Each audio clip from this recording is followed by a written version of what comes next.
Hola, bienvenidos a una nueva clase de gerencia de producto. Hoy, hoy vamos a tratar de hacer una relación de todo lo que hemos ido eh, aprendiendo y leyendo a lo largo de esta semana y, y tratar de concatenar un poco cada uno de esos conceptos. Eh, Al principio nosotros del curso empezamos a tratar de entender la importancia que tenía el empaque o el packaging eh, para el desarrollo de un producto y empezamos a ver ciertos elementos como los materiales, el proceso de diseño. También vimos cómo toda la influencia que tiene el etiquetado y de alguna manera aprendimos todos los entes que tienen algún tipo de autoridad en Venezuela para que ese producto pueda ser comercializado y que de alguna manera garantizan que el producto eh, cumpla ciertos estándares, tanto si es un producto de consumo humano, si es una medicina, si es un producto tecnológico, etcétera, etcétera, tiene que pasar por ser ciertos entes del Estado ciertos entes privados para que ese producto se pueda comercializar en un retail, en un supermercado, en una tienda en particular. Entonces, eh, es interesante que a medida que hemos profundizado en esos conceptos, también entender que todo el desarrollo de un producto tiene que ver con un proceso. O sea, pasamos por distintas etapas y obviamente surge de una idea y esa idea hay que desarrollarla. Efectivamente hay muchos entes que van a estar involucrados. Por ejemplo, si vamos a hacer un producto, tenemos que tener una marca, entonces esa marca tiene que tener un diseño, un logo, un tipo de letra, unos colores. Si vamos a hacer un empaque, ese empaque también tiene que tener ciertas características de acuerdo al tipo de producto. También tenemos que tener claro conceptos que vieron en principios de marketing como posicionamiento, como propuesta de valor, porque efectivamente esos conceptos, definirlos desde un principio, me va a permitir a mí tener claro cuál va a ser la calidad de ese producto o qué estándar, qué lenguaje, qué tipo de letra, qué tipo de imagen, qué tipo de empaque voy a manejar. Obviamente, si estoy hablando de que yo quiero tener un posicionamiento alto, eh, mi producto tiene que tener unos estándares más altos, o sea, no es un producto para masivo, no es un producto para todo el mundo. Y así se van sumando todo un cúmulo de conceptos, como por ejemplo, algunos que vieron en principios de marketing como segmentación, como ya les dije, propuesta de valor, posicionamiento. Entonces, en esta etapa inicial que es para entender, imaginar, crear, eh, configurar, definir, estructurar, todo lo que de alguna manera va a ser el producto. Entonces yo a lo largo del curso hasta ahora nos hemos enfocado en todos esos elementos teóricos, inclusive las lecturas que se han hecho, se enfocan en entender esos conceptos como eh, posicionamiento, como lo que es diferenciación, eh, porque al final si voy a lanzar un producto al mercado, tengo que entender que si mi producto es igual o parecido al de la competencia, mis probabilidades de éxito son muy bajas. Entonces, el concepto de diferenciación va atado a una probabilidad de éxito mayor. porque mi producto es diferente, pero para ser diferente también tengo que vincularlo a, a mi cliente, entonces también tengo que entender a quién va dirigido, entonces ahí volvemos a caer en el concepto de segmentación, entender a mi público, entender a mi mercado objetivo. Entonces, si mi producto es diferente y es relevante para mi público, es cuando yo alcanzo esa diferenciación. Igual más adelante vamos a ver algunas láminas, vamos a hablar un poquito de eso, pero hoy vamos a configurar todo el concepto que está relacionado a producto-servicio eh, y para darle un poco más de coherencia a todo lo que ustedes han ido viendo y leyendo a lo largo de esta semana. Entonces, bueno, empecemos por acá. El primer concepto que les voy a mostrar está tratar de entender qué es un producto, ¿no? Y efectivamente, todo lo que hemos ido haciendo está encaminado a tratar de entender un poco eso. Yo hoy les voy a mostrar tres conceptos y obviamente voy a dar mi punto de vista en cada uno de ellos para que podamos entenderlo. Eh, el primer concepto que vamos a ver y hay que hacer, y hago hincapié en las palabras que están subrayadas, porque obviamente nos dan unas luces de lo complejo que tiene que ver el concepto, ¿no? Aunque todos en la mente tengamos claro que es un producto, muchas veces lo vemos en el supermercado o en una tienda o en una página web y bueno, sí, ahí está el producto, pero entender que llegar hasta eso es algo sumamente complejo y muy laborioso. Entonces, el primer concepto que vamos a ver es los productos son el resultado de un proceso de esfuerzo o pensamiento. En su ausencia, perdón, en su esencia, los productos son la suma de los beneficios que satisfagan la necesidad o el deseo de un cliente. Entonces, fíjense las palabras que están resaltadas, resultado. Eh, por eso es que de alguna manera esta asignatura va poco a poco basándose en algunos conceptos para poder llegar entonces al concepto, al objetivo final, que es entender el- lo que implica un producto y obviamente gerenciar dicho producto. Entonces, eh, en el caso de proceso, es ese paso a paso que, que nosotros tenemos que tener claro. O sea, un producto surge de una idea, pero esa idea hay que desarrollarla. Entonces, tenemos que ver en sí qué va a ser el producto, a quién va dirigido, como le decía anteriormente, entender un poco qué es lo que busca ese cliente, que lo vemos abajo. Al final en el concepto dice satisfagan la necesidad o el deseo de un cliente. Entonces la necesidad, entender que existe una necesidad.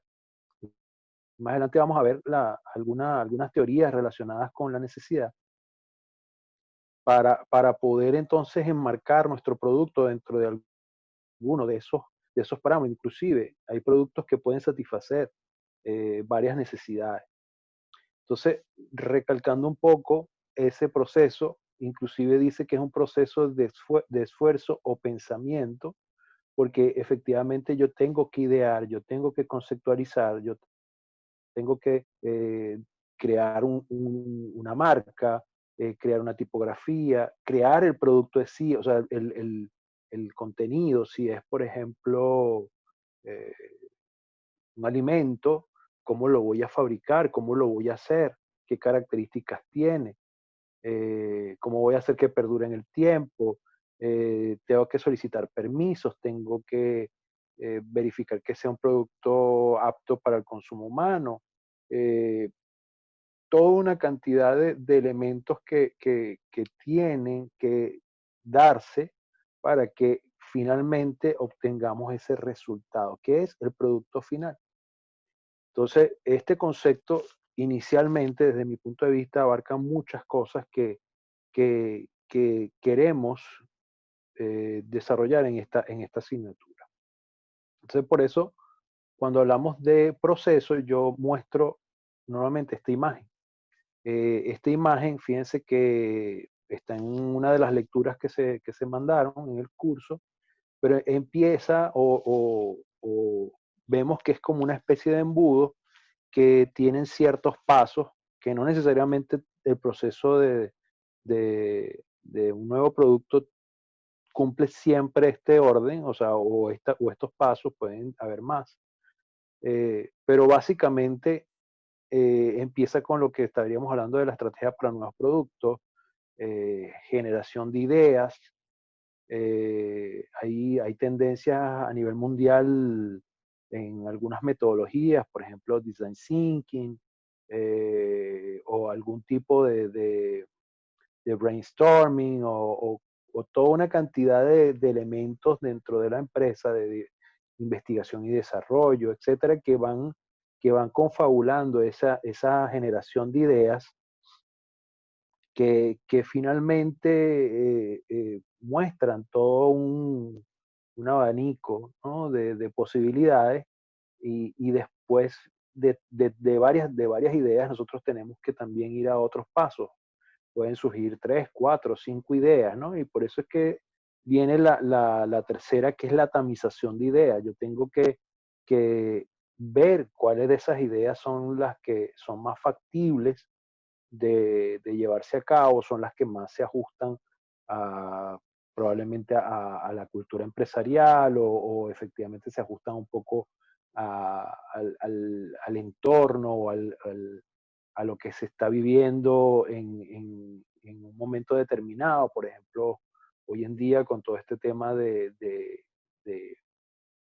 de la pandemia, muchas empresas han tenido que reajustar sus productos y sus ofertas eh, a todo ese cambio y han tenido que pensar en nuevas ideas, nuevas formas de hacer llegar su producto a distintos clientes bajo situaciones totalmente distintas de hace 4 o 5 meses atrás.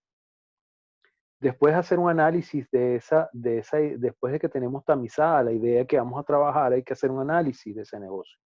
Y parte de eso lo vamos a hacer en la segunda parte de la asignatura, porque vamos a tratar de cuantificar. Yo muchas veces eh, hablo de que esta asignatura es un poco romper con la parte romántica de principios de marketing, que efectivamente es una base importante de su conocimiento porque les está dando todo un abanico de conceptos, pero esta materia en sí, las que van a ver posteriormente, trata de aterrizar eh, un concepto fundamental, porque es que nosotros podemos lanzar un producto, pero si ese producto no le genera rentabilidad, no genera ingresos, no genera ganancias, no deberíamos estar perdiendo tiempo en eso. Entonces, muchas veces las ideas pueden ser muy buenas, pero cuando las llevamos a números, cuando cuantificamos o cuando analizamos el negocio, es preferible no dedicar esfuerzos o recursos a esa idea. Una vez que se determina que efectivamente esa idea tiene un grado de rentabilidad aceptable, bueno, pasamos a su desarrollo. Y en ese desarrollo es cuando nosotros empezamos a ver todo lo que habíamos hablado antes. Entonces ya hay que empezar a ver qué empaque le voy a poner, qué logo le voy a poner, qué permisos tengo que sacar, etcétera, etcétera. Una vez que esté todo eso listo, armado, bueno, entonces voy a pruebas de mercado, empiezo a contrastar, a ver si efectivamente ese producto tiene una respuesta positiva en el mercado. eh, ¿Y por qué lo hago de esa forma? Porque el costo que va a tener eh, antes de que llegue el lanzamiento del producto, si lo hago en una fase previa, mis costos van a ser un poco más bajos, porque esas pruebas de mercado, cuando ustedes vean investigación de mercado, van a ver que se hacen en grupos un poco más pequeños, puede ser si es un alimento o algo, o es una medicina, bueno, que hoy en día está en boga lo de la vacuna y todo lo demás, que hay que hacer test y hay que probarla y hay que esperar un tiempo y ver si efectivamente eh, da los resultados convenientes y no tiene efectos secundarios, etcétera, etcétera. Cuando eso efectivamente se demuestra, es que yo puedo pasar a una fase que es la fase de comercialización. Entonces, todo esto, digamos, se convierte en un embudo porque cada vez lo que estoy es depurando esos pasos hasta que llego a lo que nosotros queremos, que en este caso es un producto nuevo que se va a lanzar al mercado. Otro concepto, y me parece interesante mostrarlo, porque trata de, ¿cómo decirlo? Eh, Habla de una manera un poco eh, banal, en el sentido de que, bueno, dice cualquier cosa y lo voy a leer, un producto es cualquier cosa que se puede ofrecer a un mercado para su atención, adquisición, uso o consumo y que puede satisfacer un deseo o una necesidad. Yo hago hincapié en este concepto y me hace mucho ruido porque un producto no es cualquier cosa, desde mi visión. ¿Puede ser cualquier cosa? Sí, sí lo puede ser. Pero desde mi visión y la que trato de inculcar en este curso, tiene que ver con el concepto que vieron en principios de marketing de propuesta de valor. Efectivamente, si nosotros no agregamos valor, no podemos eh, satisfacer de forma correcta y eh, a lo largo del tiempo, porque al final yo puedo hacer cualquier cosa, venderla en el mercado, chévere, me gano un dinero y listo, ya no se vendió más por X y Z porque era algo muy, muy básico y vuelvo otra vez entonces a pensar. Entonces las empresas no pueden estar en ese proceso tan básico, sino que efectivamente lo que lanzan al mercado tiene que tener valor, tiene que representar un beneficio claro para el cliente, para que la empresa pueda perdurar en el tiempo. Y por eso es que ustedes ven que constantemente eh, ese producto siempre están saliendo versiones nuevas, eh, están tratando de mejorar, de cubrir las expectativas. Hoy en día hay digamos, lo vamos a ver más adelante con un concepto de los niveles de producto, pero efectivamente hoy en día ustedes pueden verlo en los celulares. O sea, hace algunos años los celulares no tenían ni cámara. Hoy en día ya están saliendo celulares hasta con 4 cámaras, frontales, traseras, etcétera, etcétera. O sea, cada vez, y ustedes ven la competencia que hay entre una y otra compañía, eh, ofreciendo, uno saca la de 3, el otro saca la de 4, probablemente dentro de un año salga la de 5 cámaras, etcétera, etcétera. Entonces eh, no es cualquier cosa, sino que están buscando la manera de agregar valor para el cliente y no es cualquier cosa. Si fuese cualquier cosa, sería algo muy, muy, muy esporádico, sin, digamos, a un corto, muy corto plazo y las empresas no pueden estar pensando a un corto plazo, tienen que pensar a un largo plazo. Y efectivamente, eso va a impactar en su marca, eso va a impactar en lo que se conoce como su brand equity o su capital de marca. Eso va a afectar en el posicionamiento del producto, porque efectivamente construir posicionamiento es un proceso largo. Entonces, yo hago hincapié en eso, en este concepto en particular, y quiero que se lo tengan claro. O sea, cada vez que nosotros hablemos de producto, eh, tenemos que agregar valor. Tiene que haber valor agregado. Digamos, las sociedades o los países que se han enfocado en crear valor, o sea, mientras más valor agreguen, son países que efectivamente crecen más, se encaminan más al desarrollo Y, por ejemplo, bueno, está nuestro país que efectivamente tiene muchos recursos naturales, tiene petróleo, tiene hierro, tiene aluminio, etcétera, pero al final lo que nosotros conocemos como materias primas, se la vendemos a otro país y ese país nos lo devuelve en un carro, en un celular, en productos que efectivamente tienen valor agregado, tienen conocimiento involucrado, tienen toda una cantidad de cosas. Entonces, no nos podemos conformar con que un producto es cualquier cosa, sino que efectivamente ese producto tiene que generar valor. Entonces, antes de pasar al otro, voy a repetir, porque este concepto que acabamos de leer también tiene el subrayado, el satisfacer una necesidad, un deseo o una necesidad. Entonces, vamos a entender un poco lo que es la pirámide de Maslow. No sé si alguien del curso ya ha visto administración y gerencia. Asumo que los que ya la vieron entendieron un poco lo que era la pirámide de Maslow, pero lo que quiere decir esta imagen es que hay una pirámide. En su base, obviamente, están las necesidades fisiológicas, la de alimentarse, la de vestido, la de, digamos, cosas elementales, ¿no? Después vienen las necesidades de seguridad, las necesidades de afiliación, necesidad de reconocimiento y la necesidad de autorrealización. Eh, Hace rato les comentaba que poder identificar qué necesidad satisface mi producto o servicio es importante.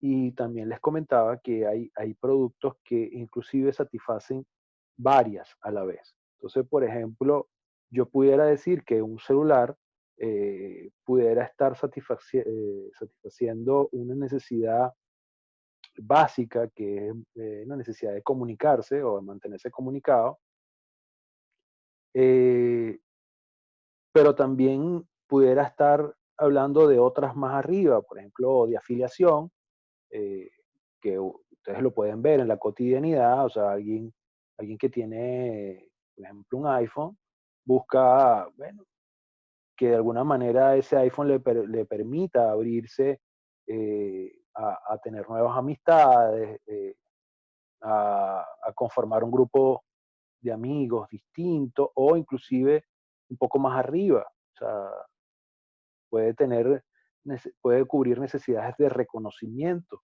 o inclusive de autorrealización. O sea, trabajé mucho, ahorré mucho y por fin me pude comprar mi iPhone, etcétera, etcétera.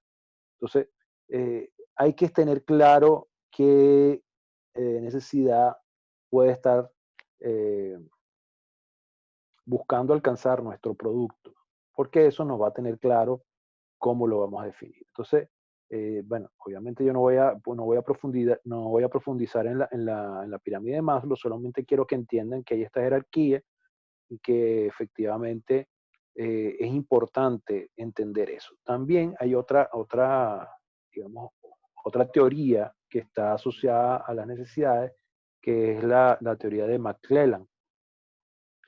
Y efectivamente hay también otros elementos que de alguna manera están relacionados o tienen que ver con lo que ya hemos enunciado en la pirámide de Maslow, que tienen que ver con poder, logro y afiliación. Entonces, hay necesidades que están asociadas a cada una de ellas. Entonces yo probablemente tengo alguna necesidad de poder o tengo alguna necesidad de afiliación o tengo alguna necesidad de logro. Si yo en mi público objetivo logro definir cuál es esa necesidad, obviamente mi producto más, eh, va a estar más enfocado en satisfacer esa necesidad. Un tercer concepto, que es el que de alguna manera yo creo que engloba eh, mejor lo que es un producto, y lo voy a leer. El producto es la experiencia general proporcionada por la combinación de bienes y servicios para satisfacer las necesidades del cliente antes de que lo utilizan, mientras lo utilizan y después de que han dejado de usarlo. Y fíjense que ahí están resaltadas las palabras experiencia, bienes y servicios. O sea, yo no me estoy limitando a que el producto sea tangible. Yo estoy tomando en cuenta que yo puedo, ¿no? Y debo, porque hoy en día ya no solamente es un producto tangible, sino es todo lo que está detrás de eso.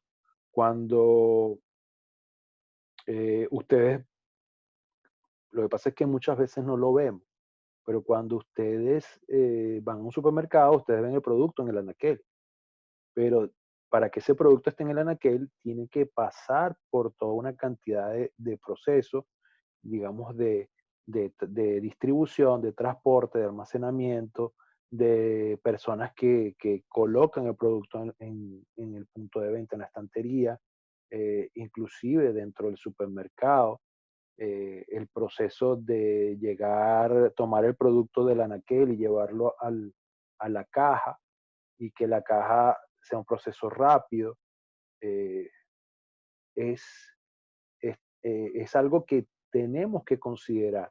Y eso forma parte de la experiencia, de conseguir esa experiencia. Yo cada vez que toco este ejemplo, hablo no sé si ustedes vieron la película Ratatouille, cuando el experto que va a hacer la inspección al restaurante se come el ratatouille y se va hacia la época en que su mamá le hacía ese platillo cuando él estaba enfermo. Entonces, ese concepto que él queda asombrado cuando lo prueba, es lo que nosotros tenemos que tener en mente cuando hacemos un producto. Y tiene que ver con muchas cosas, o sea, cómo vivimos esa experiencia.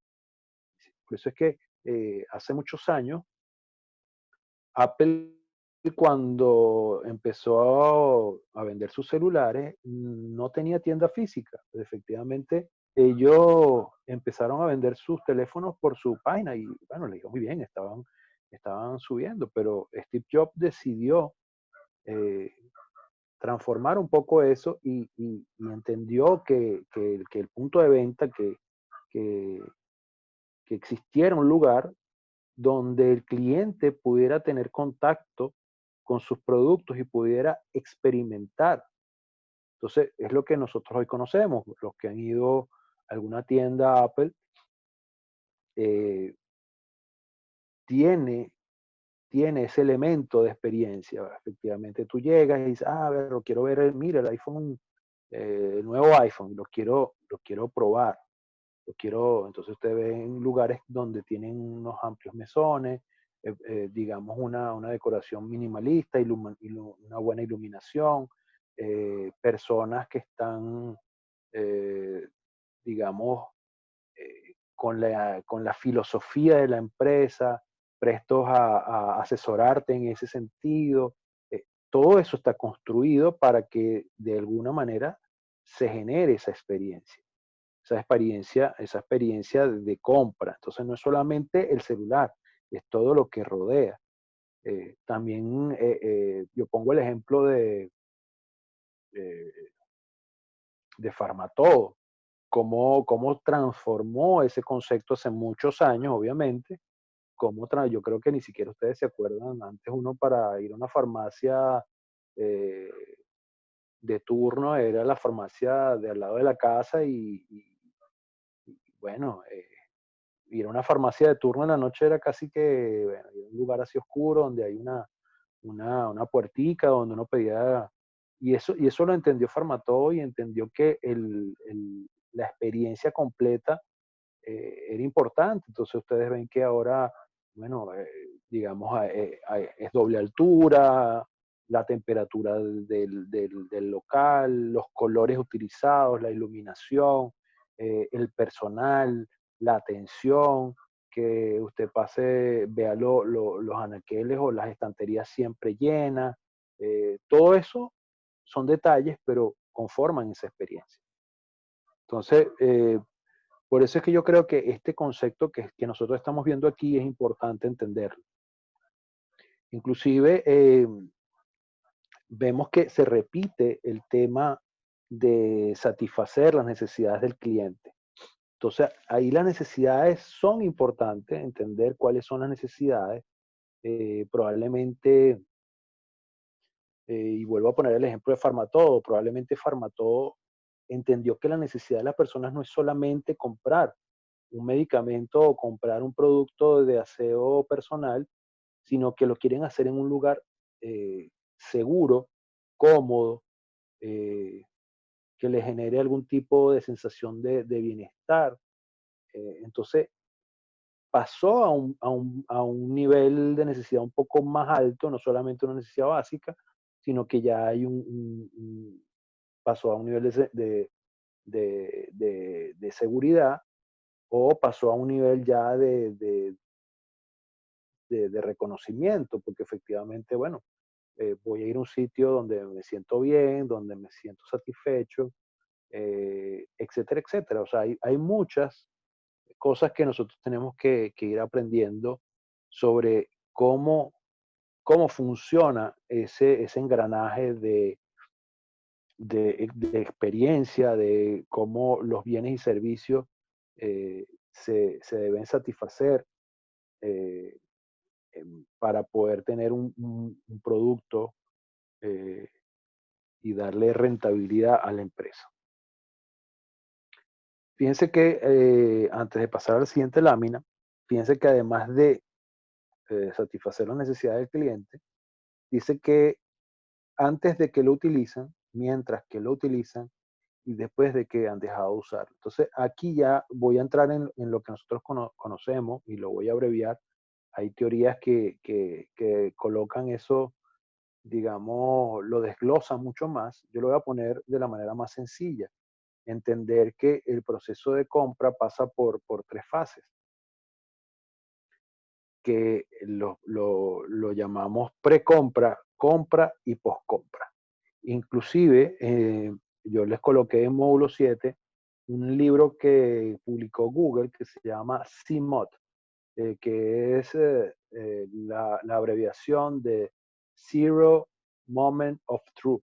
O sea, lo que traduce es el momento cero de la verdad.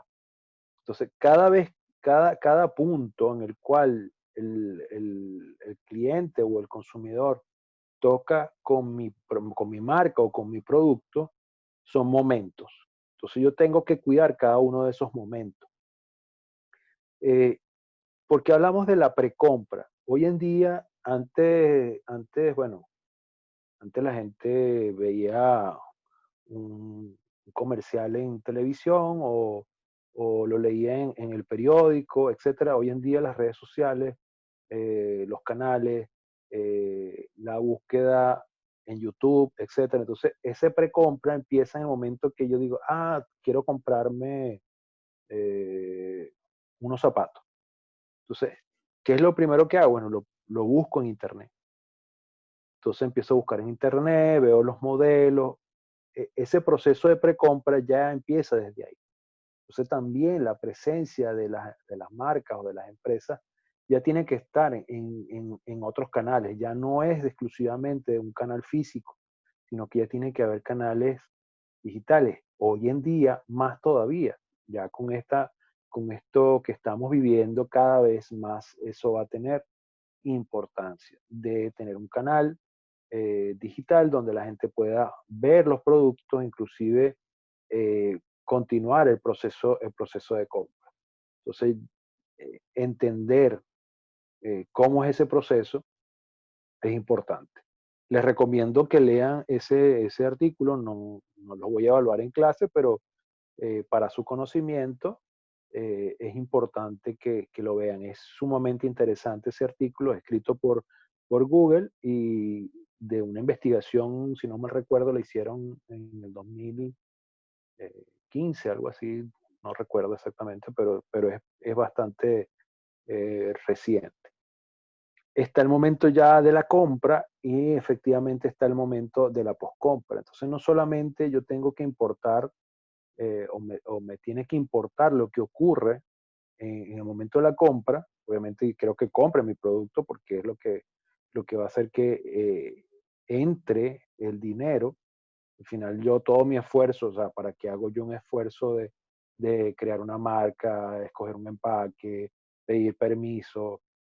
Lo hago para que al final el consumidor pague el precio, que lo vamos a ver en otra parte de- en otra clase, que es el tema del precio, pero que pague el precio para que entonces yo pueda darle cierta rentabilidad a la empresa y mantenerme en el tiempo y poder seguir ofreciendo productos. Al final eso se va a convertir en un ciclo.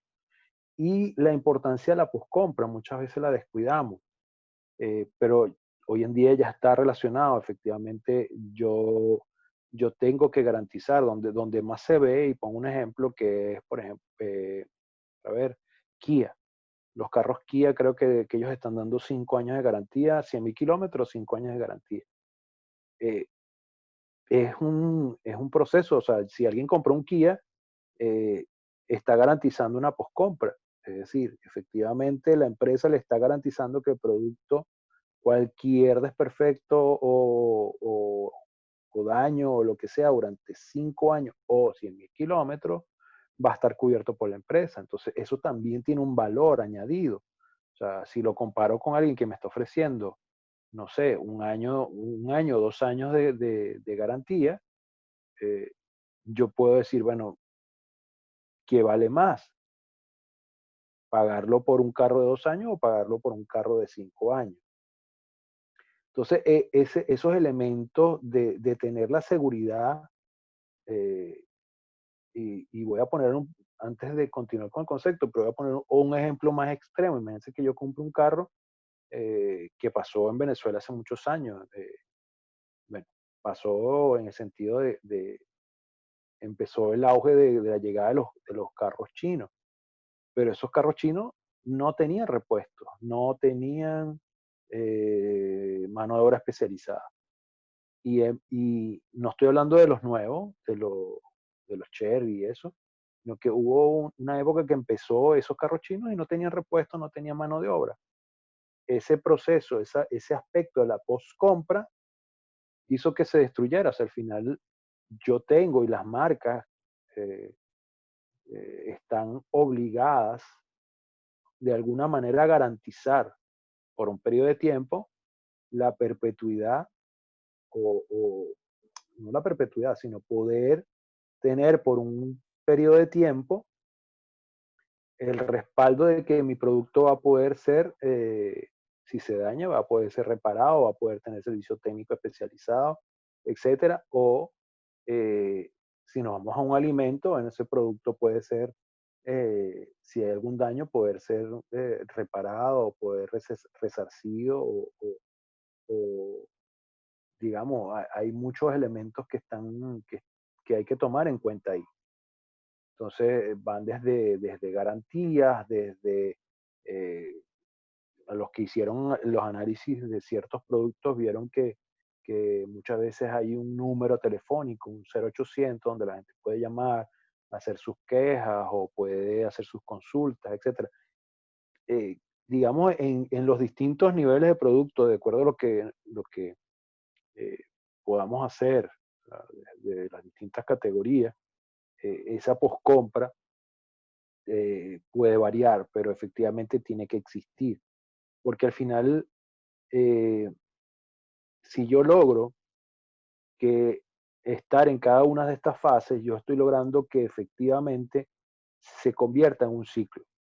Entonces vuelve otra vez la precompra, la compra, la poscompra, porque es lo que yo estoy buscando. O sea, estoy buscando que la gente confíe en mi producto, que pueda eh, tener una garantía de que el producto es de calidad, que el producto es bueno, eh, tener un respaldo, y que efectivamente cuando ese producto caduque, yo vuelva otra vez a tener a esa persona como cliente, y sucesivamente, ¿no?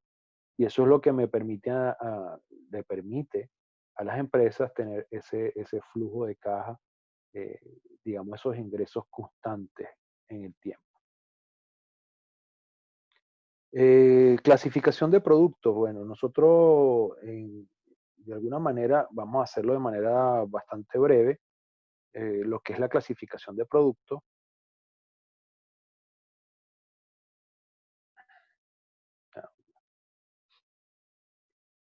Vamos a tener lo que se llaman productos de conveniencia, que son productos que efectivamente compramos a diario, son productos que inclusive yo voy a tratar de hacer esta clasificación un poco más con el proceso de decisión, eh, porque muchas veces ya es un producto que probamos y que bueno, que ya es muy difícil que cambiemos, eso hay que tomarlo en cuenta, salvo que bueno, en Venezuela se ha dado un proceso bastante interesante porque eh, al haber escasez, la gente, digamos que esos productos de conveniencia, eh, ya han perdido esa fidelidad.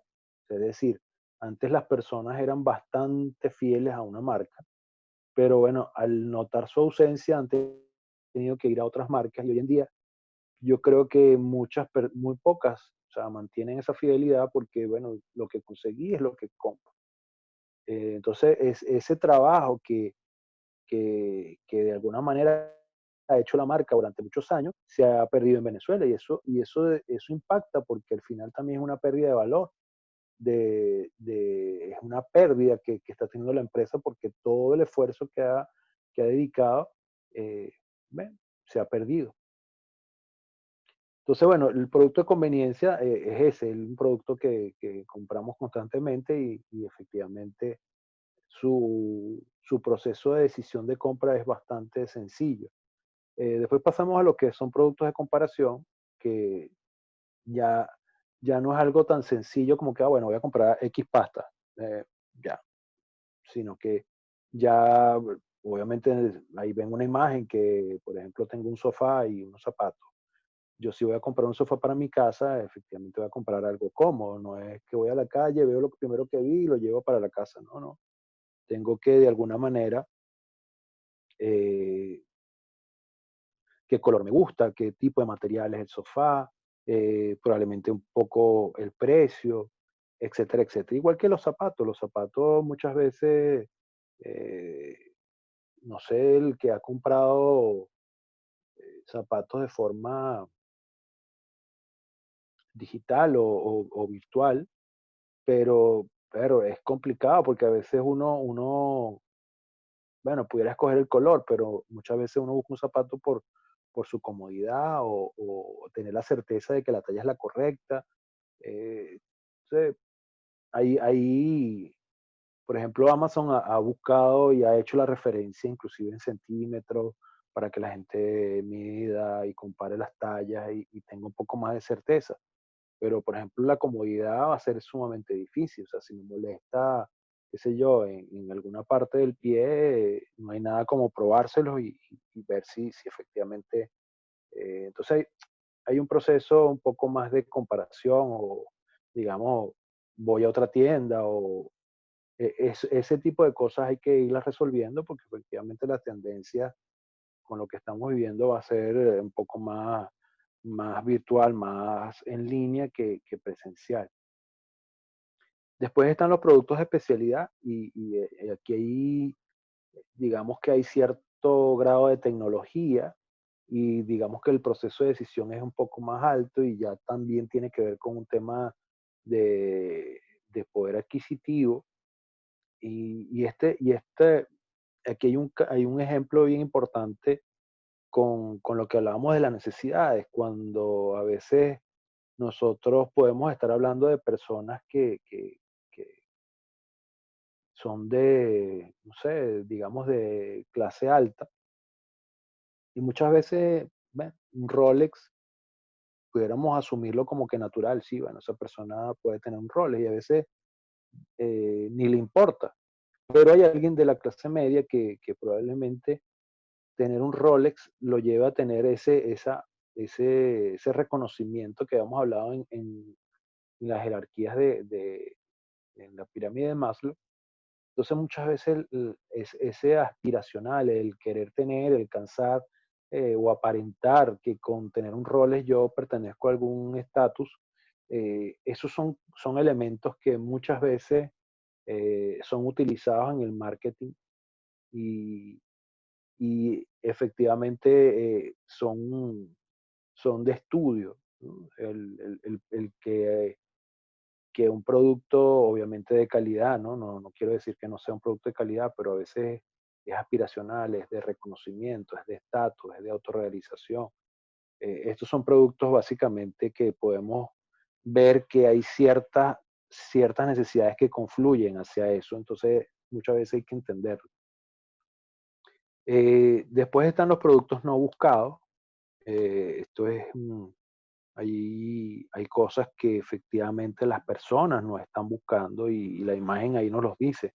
O sea, no buscamos un espacio en el cementerio o no buscamos un modelo de ataúd específico con ventana y aire acondicionado. O sea, no es, no es que vamos a tener productos definidos, pero hoy en día esos productos han entrado en un desarrollo de marketing un poco más agresivo.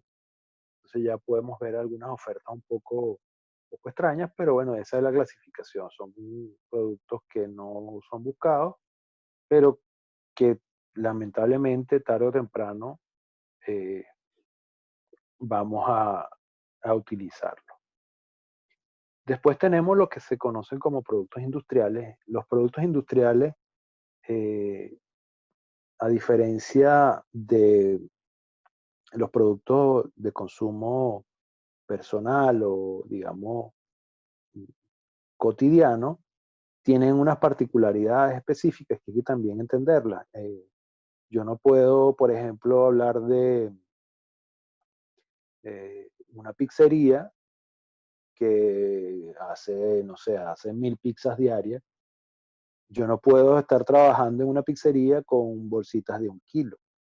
Entonces también ahí yo tengo que entender un poco cuál es la dinámica y mis empaques cambian o los tamaños de empaque van a cambiar de acuerdo a esas necesidades. Entonces, yo no puedo, por ejemplo, usar los tarritos esos que venden en el supermercado de salsa de 250 gramos. Ya yo tendría que estar hablando de tarros de, no sé, de 5 litros o de otras dimensiones porque el consumo es mucho mayor y tiene que ser mucho más práctico, ¿no? Normalmente cuando hablamos de pizzería, panadería o ya estamos hablando de empaques por arriba de los 25 kilos, inclusive hasta 50 kilos en algunos casos, pero inclusive si el nivel es mucho mayor, por ejemplo, si estamos hablando cervecerías Polar, ya la cebada no puede venir en un saco de 50 kilos, ya los niveles de producción para abastecer todo el país, y digamos las fórmulas o los tanques donde se produce la cerveza, eh, maneja muchísimos litros y yo no puedo estar manejando con bolsitas o sacos, sino que ya tengo que manejar silos.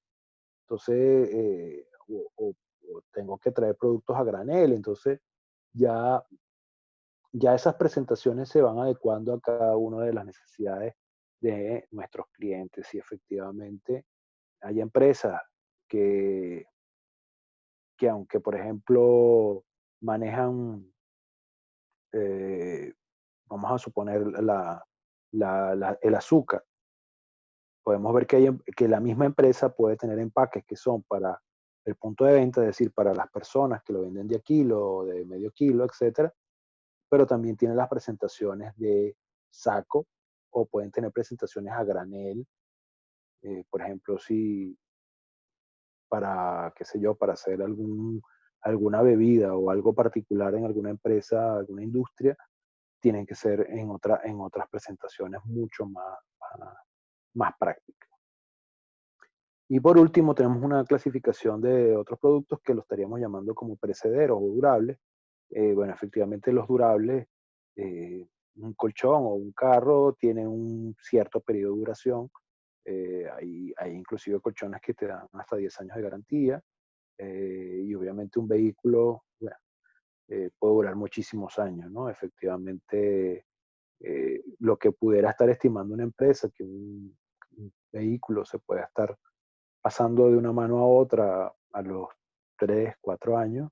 Bueno, en Venezuela podemos ver que hay carros de hace 30 años todavía circulando. O sea, es un tema interesante, pero efectivamente esos carros que todavía se mantienen es porque, como le dije anteriormente, tienen un proceso de post-compra que todavía se puede conseguir esos repuestos para que ese vehículo pueda continuar en el mercado.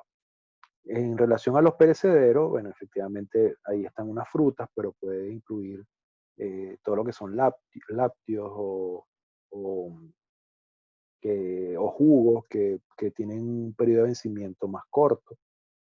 Entonces también tenemos que saber cómo manejar ese tipo de productos eh, y de sus empaques. Por eso es que muchas veces el empaque tiene la importancia de darle cierta duración a los productos. Por ejemplo, no es lo mismo un jugo en medio litro de jugo que viene en un cartón normal que algo que viene en un envase de Tetra Pak que tiene larga duración. Por ejemplo, la leche de larga duración.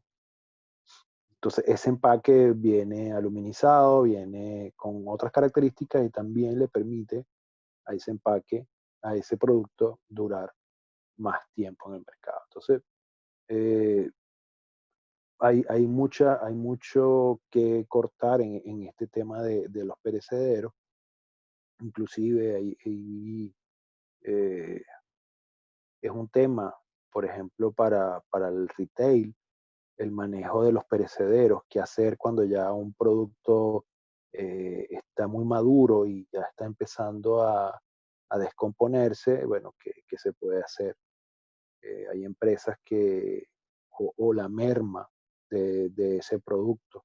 Entonces, hay empresas que, bueno, pueden estar haciendo jugos o inclusive productos que han surgido de, de, de ese proceso. O sea, poder tener claro una lechuga en el supermercado, bueno, se va poniendo feíta por fuera, bueno, ¿qué hacer, no? Esa lechuga? Entonces hay muchas empresas, muchas personas que están eh, tratando de tener nuevas ideas. Inclusive ya hay ciertos productos que se rocían para que ese producto permanezca más tiempo o se mantenga en mejores condiciones durante más tiempo en el punto de venta. Obviamente, eh, ahí hay que tomarlo en cuenta porque muchas veces eh, conservar ese producto durante más tiempo utiliza componentes químicos, etcétera, que obviamente no son, digamos, beneficiosos para la salud. Pero bueno, existen y se utilizan en muchos retail, en muchos supermercados. Clasificación de servicios. Bueno, aquí vamos a hablar básicamente de algunos, entender que, bueno, que hay servicios profesionales, lo que nosotros conocemos como plomero, electricista, etcétera, los servicios de negocio, consultorías, auditorías, servicios de soporte técnico, bueno, más típico cuando tenemos que solventar algo con el celular o con la computadora o la lavadora o algún electrodoméstico o equipo tecnológico, bueno, acudimos a estos servicios. Servicios financieros, bueno, los que nosotros ya tenemos, una cuenta bancaria, un préstamo, seguros, créditos, etcétera, y servicios de garantía extendida. Entonces, al final, digamos, son una especie de intangibles en cierto grado, y que de alguna manera eh, a veces, a veces es complicado porque, por ejemplo, si alguien contrata un seguro, no lo ves hasta que lo utilice. O sea, es un poco abstracto el concepto porque, bueno, te va a una empresa de seguro y dice, yo quiero contratar un seguro de hospitalización, cirugía y maternidad, un HCM. Y te dan es un documento donde tú firmas y te prometen que va a ocurrir tal cosa eh, si necesitas de eso. Entonces, es algo abstracto, inclusive el tema de los intangibles eh, ha ocurrido mucho, por ejemplo, en el mundo del software. En el mundo del software han tenido que replanteárselo porque muchas veces el software es un intangible, obviamente. Y hace muchos años tuvieron que se les ocurrió la idea de empaquetarlo. Entonces ya ustedes ven que el software viene en una cajita como que para darle, hacerlo tangible, para que la gente lo pueda ver y entender que de alguna manera hay valor.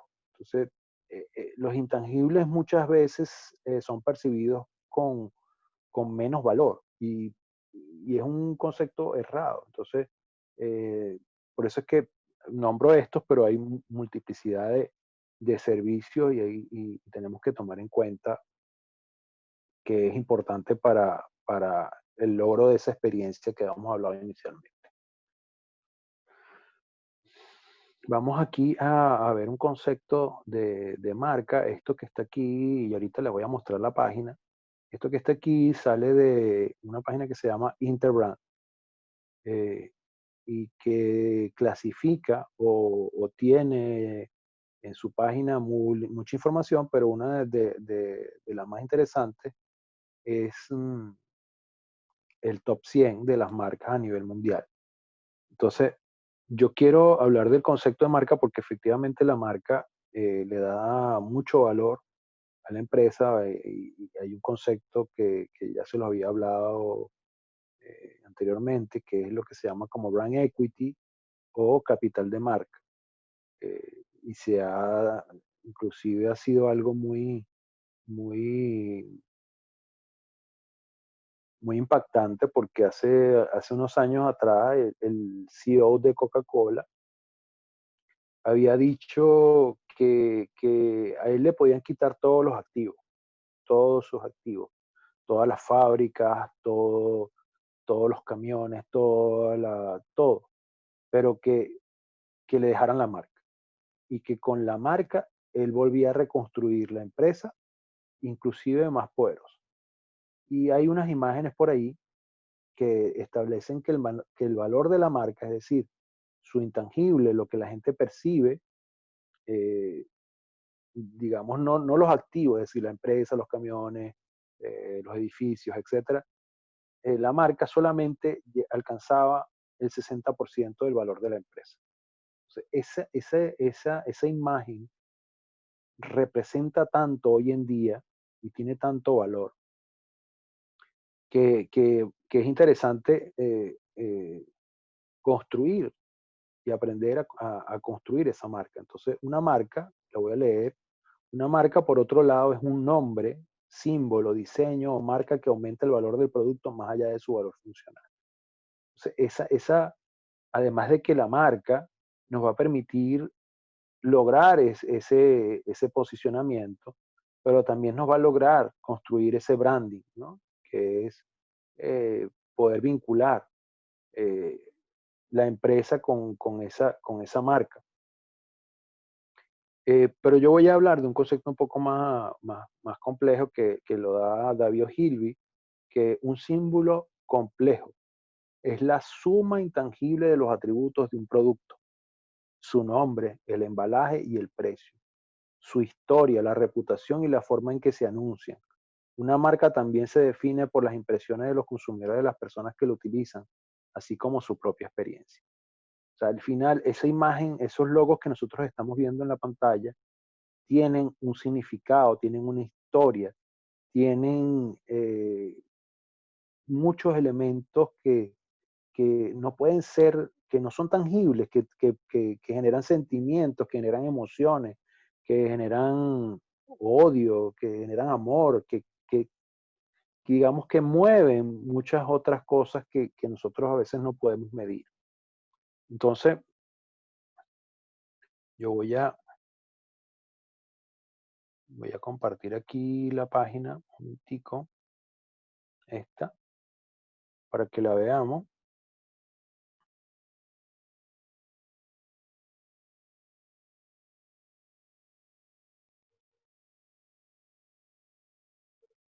Bueno, esto se va a tardar un poquito, vamos a ver.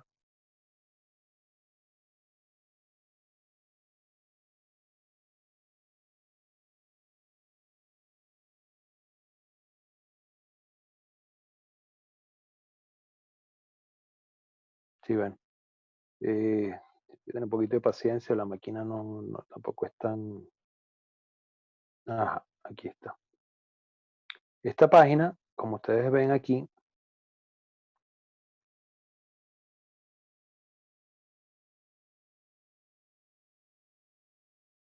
estamos hablando de que hay alrededor de...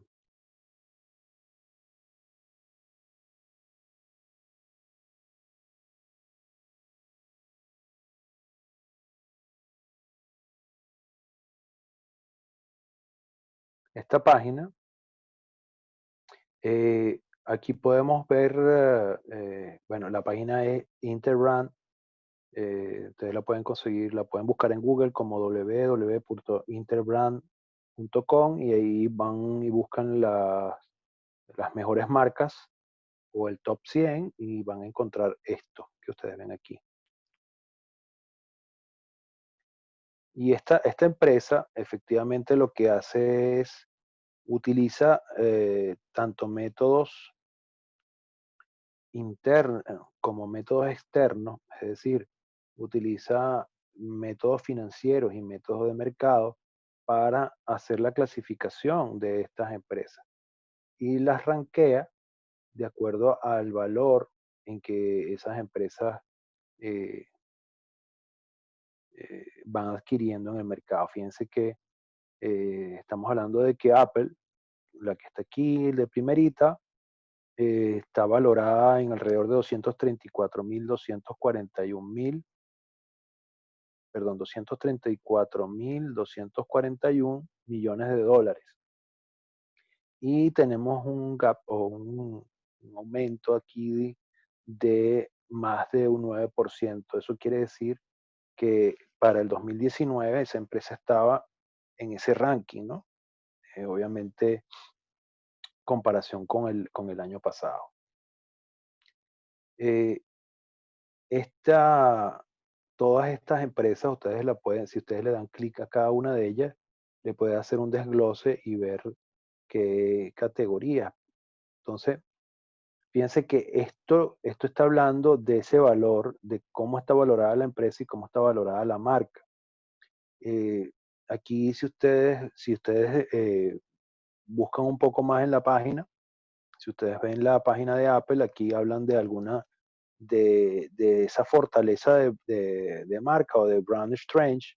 eh, Estamos hablando de que hay algunos 4 elementos que maneja esta empresa a través de investigación. Habla de estos 4 elementos que son los internos y habla de estos 6 elementos que son los externos.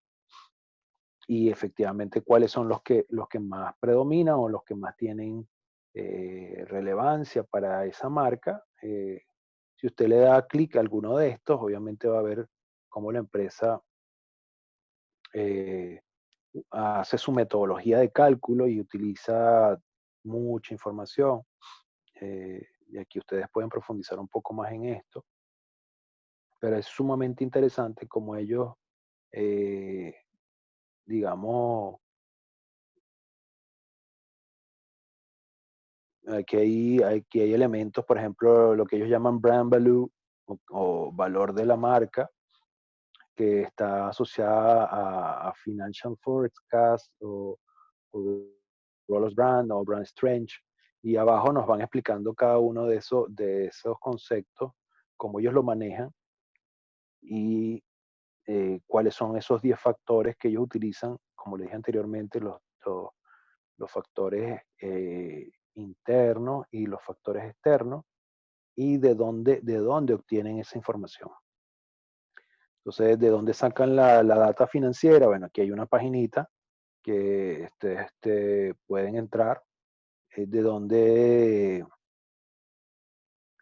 donde sacan la data de los bienes de consumo, de Global Data, y eh, análisis de texto y social listening, o sea, cómo se manejan esas, eh, digamos, cómo manejan, eh, hay esta empresa que se llama Infegi, que hace el análisis del texto y de cómo, cuando hablo de texto, hay empresas que toman todo lo que se está diciendo en las redes sociales y pueden medir lo que se conoce como un análisis cualitativo de si, inclusive hay software que se puede utilizar para ese tipo de cosas, ver si los mensajes son negativos, si los mensajes son positivos, si están hablando de algún tema en específico, determinar algunas tendencias, etcétera, etcétera. Y eso lo utilizan las empresas para eh, tomar, por ejemplo, keywords, o sea, palabras claves que puedan utilizar para ubicar su marca en el mundo digital, en las redes sociales, en la utilización de publicidad, etcétera, etcétera. Entonces, es importante que, que entren a esta página, recuerden, se llama Interrand, es sumamente interesante, pero eh, lo que quería mostrarles con esto es que entendieran.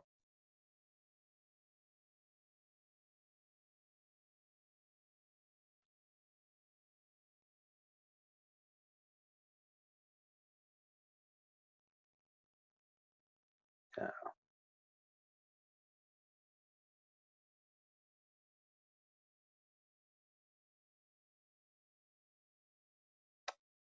un segundito. Ajá,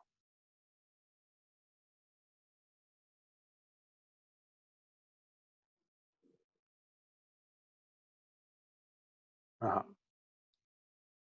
Entonces, lo que quería que entendieran con esto es que todo el esfuerzo que se haga en construir una marca, obviamente va a tener un valor en la empresa. Y ese valor muchas veces está asociado a esa marca. O sea, cuando nosotros hablamos de posicionamiento, no, se acuerdan que cuando ustedes lo leyeron, estamos hablando de atributos asociados a una marca. Entonces, efectivamente, esa marca va adquiriendo una especie de personalidad que transmite valores, etcétera, etcétera. Hoy en día, las marcas están asumiendo eh, gran parte de las cosas que están ocurriendo en el mundo y están dando su opinión como marca. Entonces es importante que la gente se pueda identificar, hay gente que se puede identificar con algún movimiento, eh, otras probablemente no, entonces hay que manejar muy bien el mensaje que está dando esa marca y esa marca tiene ese valor y ese vínculo con su cliente. Entonces ese valor que en la mayoría de los casos es intangible, pero existe y hay que tomarlo en cuenta. Eh, Decisiones de producto y servicio, bueno, efectivamente, bueno, estábamos hablando de los atributos del producto, de la marca, del envase, lo que es el packaging, de la etiqueta, el labeling y de los servicios de apoyo. Entonces, toda esa línea, digamos de manera muy sencilla, es lo que de alguna manera tenemos que tomar en cuenta para construir nuestro producto. Eh, lo que nosotros conocemos como niveles de producto y servicio, ustedes lo vieron en el libro de la esencia del marketing. Y es muy interesante el concepto que se manejaba ahí, porque ellos establecían que todos los productos son diferenciables, que digamos, así sea un commodity, así sea un producto eh, que es estándar, puede ser diferenciado. Y ellos hablaban de estos círculos concéntricos y tomaban en cuenta que, bueno, hay productos genéricos, está el producto esperado, está el producto aumentado y está el producto potencial. Y aquí es donde juegan muchos productos. Obviamente, bueno, hoy en día no podemos negar, bueno, no sé si ustedes se acuerdan o alguno de ustedes lo vivió, yo no creo, pero hace muchos años el líder de celulares en Venezuela era BlackBerry. Y obviamente BlackBerry manejaba un teclado. Eh, años después, Steve Jobs lanzó su nuevo iPhone y la tecnología era totalmente distinta porque ahí manejaba todo a través de una pantalla touch. Entonces, al cambiar en ese momento, él pasó a algo que era totalmente distinto, que era totalmente diferente. Eh, y en ese momento era como algo más allá, era un producto aumentado en relación a lo que existía en el mercado. Posteriormente y con los años, la competencia fue simulando ese producto, y hoy en día, digamos que ya lo esperado es, bueno, que sea un teléfono con pantalla táctil, que por lo menos tenga que por lo menos tenga una cámara frontal y una cámara eh, trasera. Entonces, cuando ustedes ven la competencia que hay a nivel de celulares, estamos hablando de que un producto aumentado, si un producto aumentado es que, bueno, ya no tiene dos, ya tiene tres cámaras, o, o tiene un sistema, digamos, ya el procesamiento es mayor o la capacidad de almacenamiento es mayor de un celular, es más rápido, tiene más píxeles. Entonces empieza a haber esa guerra por ese producto aumentado que de alguna manera le va a dar la diferenciación, pero siempre va a estar en esa guerra. Por eso en esa lectura se hablaba de Océano Azul, eh, cuando Steve Jobs lanzó su primer iPhone, o mejor dicho, empezó con su iPod y después lo llevó al celular. eh, Estaba de alguna manera en un océano azul, es decir, no tenía competidores. Y eso le permitió establecerse durante muchos años y lograr esa rentabilidad para construir lo que hoy en día es Apple.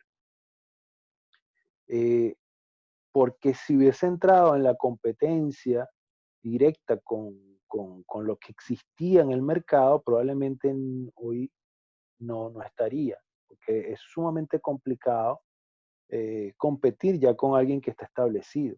Entonces tienes que buscar ideas nuevas, tienes que cambiar los esquemas eh, de cómo se está manejando eh, el mercado y buscar esa diferenciación, ese mercado nuevo, ese producto nuevo, eh, y cubriendo las expectativas o cumpliendo con las expectativas que tiene el cliente, bueno, sin dejar de lado el agregar ese valor. Entonces, este,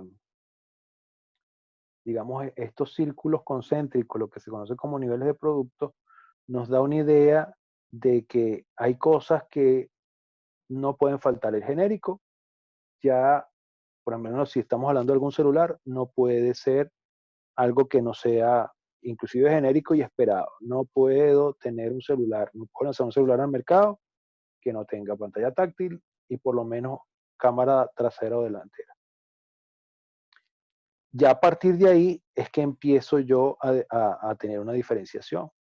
Y ahí, por eso les digo, hay muchas formas de alcanzarla, inclusive hasta de nivel eh, digamos, no solamente está enfocado en el producto en sí, sino canales de distribución. Pasó hace muchos años con Dell. Dell entendiendo que, por ejemplo, la venta de computadoras, no sé si conocen la marca Dell, pero a nivel de computadoras, antes las computadoras tenías que ir a una tienda y comprarlas, y entonces las empresas tenían que llenar toda la cadena de valor. Es decir, desde el mayorista al minorista, al detallista, hasta que llegaba el retail. Eh, eso de alguna manera generaba, digamos, un nivel, una desventaja, porque la empresa tenía que llenar todo el canal, porque la gente iba a la tienda y quería la computadora ya. Pero Dell entendió que podía buscar otros caminos, o sea, y ahorrar una cantidad de dinero para ser competitivo. Entonces, ¿qué hizo? Bueno, creó su página web, ofreció sus servicios en página web donde podías configurar, o sea, lo que se llama customización, donde podías armar tu computadora como a ti te gustaba y ellos te garantizaban que en 15 días lo recibías en tu casa. Entonces, no estaba en una tienda, pero tú podías con tiempo ir escogiendo, yo quiero este disco duro, yo quiero esta tarjeta madre, yo quiero estas memorias, yo quiero este teclado, yo quiero todos esos elementos y además se iba ajustando a mi presupuesto y con un nivel de precio mucho más accesible. Entonces, no quiere decir que ellos destronaron al comercio digamos, a la estrategia de comercialización tradicional de computadoras, sino que buscaron otra alternativa donde el otro sector no podía competir. O sea, ahí ya no estoy compitiendo en el mismo sector. ¿Qué necesidad veían? Bueno, que efectivamente hay personas que están dispuestas a comprar un computador, pero no necesita que sea ya. Entonces la inmediatez y contra la capacidad de escoger prevaleció en alguno u otro modelo. Si yo quiero una computadora ahorita, ya, yo necesito ir a una tienda y comprarla. O sea, no puedes. Eso generó que algunos clientes, eh, que Dell pudiera tener otro tipo de cliente y manejarse con otros modelos. Entonces, no solamente tiene que ver con el producto en sí, sino que puede haber diferenciación en sus estrategias de comercialización o puede haber diferenciación en el empaque o puede haber diferenciación en el uso. O sea, yo, por ejemplo, les puse un video de Puma donde, bueno, ellos comercializan zapatos, todo el mundo lo sabe. Entonces, bueno, puede ser lo mismo un Puma que Nike, Adidas, etcétera. Pero al final, bueno, son los gustos, ¿no? Pero ellos se enfocaron directamente en cómo era el impacto de su empaque. Entonces, eh, buscaron la manera de reducir todo material innecesario en su empaque y, bueno, llegaron a utilizar bolsas de reciclaje, menos cartón y eso, todo el impacto que tuvo en consumo de electricidad, de CO2, etcétera, etcétera. Eso está en la carpeta videos o en el anuncio, perdón. Ahí pueden ver el video de Puma. Es sumamente interesante. Entonces, el, el- el poder diferenciarse, hay múltiples etapas o múltiples fases eh, dentro del producto o servicio que uno se puede diferenciar.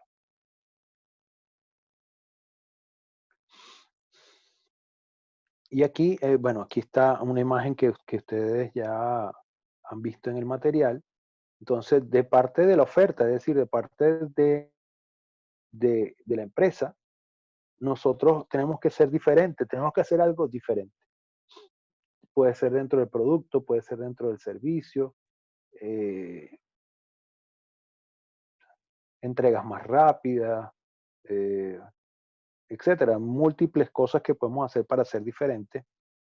Y de parte de la demanda, obviamente, si esa diferencia es relevante, lo que nosotros vamos a conocer como diferenciación. Entonces, eh, entender eso va a ser una de las ventajas principales para el éxito de nuestro producto o servicio. Bueno, también vimos el concepto de líneas, inclusive ustedes hicieron una actividad con algunas marcas de lo que era línea de producto, lo que era profundidad, lo que era amplitud y lo que era mezcla. Y eso es importante entenderlo porque muchas veces las empresas utilizan esa ventaja o digamos toda esa capacidad de producción para poder atender a otros segmentos. Si hablamos, por ejemplo, eh, voy a poner el ejemplo de Samsung. Samsung tiene digamos, los Galaxy, los S, pero también tiene otra línea que son los Galaxy A, después los J, etcétera. Cada una de esas líneas está enfocada a un segmento en específico. Entonces, eh, tienen la posibilidad, porque muchas veces utilizan componentes, entonces también tienen lo que se conocen y lo deben haber visto en micro o en macro, no recuerdo en cuál de las dos, pero tienen economías de escala. Entonces ellos pueden ampliar su, su, su número de productos dentro de la línea o pueden crear líneas nuevas aprovechando sus capacidades productivas, ¿sí? Al final están produciendo celulares y tienen una planta para hacer todos los componentes. Entonces es importante entender que si yo lo tengo, yo puedo manejar eh, distintas líneas. Entonces, una línea, como dice aquí, una línea de productos es un grupo de productos y pongo entre paréntesis categorizado por unidad de negocio o empresa. Y por eso la actividad que hicieron es importante porque cada empresa de alguna manera hace esa categorización, digamos que no es un concepto rígido, pero ellos hacen su agrupación de acuerdo a esas características que ellos manejan, que están estrechamente relacionados porque funcionan de una manera similar. Se venden a los mismos grupos de clientes, se comercializan a través de los mismos tipos de puntos de venta o que son de rangos de precios dados. Entonces, de alguna manera las líneas tienen ah, algunas características particulares que los hace relacionar. Entonces, ese concepto es importante manejar. Fíjense que aquí está toda una línea desde champú hasta 2x1, acondicionador, baño de crema, etcétera, etcétera. Eh, Mousse, o sea, y todo está con la marca Stylus. Entonces, esa empresa decidió ir ampliando esa línea eh, de producto. Entonces, es importante entender ese concepto. Igual que, bueno, cuando hablamos del concepto de línea, también hablábamos de profundidad, o sea, cuántos productos hay dentro de esa línea. Entonces, la longitud de línea o profundidad es todo lo que está dentro de esa línea. Yo pongo, yo veo, por ejemplo, lo interesante que inclusive dentro de esa línea tenemos que colocar las presentaciones, los tipos de presentaciones. Entonces, por ejemplo, si vemos Coca-Cola, eh, Coca-Cola tiene productos en lata de 355, tiene PEP de 600, tiene PEP de litro y medio, tiene PEP de 2 litros. eh, entonces tiene distintas presentaciones. Yo pudiera estar hablando de que esa línea de bebida, inclusive las presentaciones pudieran establecer algún tipo de profundidad dentro de esa línea. Entonces es importante entenderlo porque cada producto va o cada empaque que yo vaya haciendo o vaya ofreciendo tiene, digamos, está dirigido a un uso en particular. O sea, yo si tengo sed en la calle, yo no voy a ir a comprarme una Coca-Cola de 2 litros. O sea, yo voy y me compro un PET de 600 o me compro una lata de 305.5, que es, digamos, creo que es lo más pequeño que hay ahorita. Inclusive creo que en otras partes del mundo hay presentaciones más pequeñas, creo que de 250 cc. Pero es la ocasión de uso que me permite a mí hacer esa clasificación. Si obviamente voy a una reunión, voy a una fiesta o tengo un almuerzo o una cena en la casa o una parrilla, yo no voy a ir con una latica, o sea, de refresco. Voy a llevar un refresco de 1 litro porque es para mayor cantidad. Entonces, ese uso también tengo que entenderlo, pero va, se va adaptando y va permitiendo ampliar. En ese caso, como les dije anteriormente, la empresa está utilizando su capacidad productiva y lo único que tienes que ingeniar algún empaque adicional eh, que, que, que cubra cierta necesidad del mercado objetivo.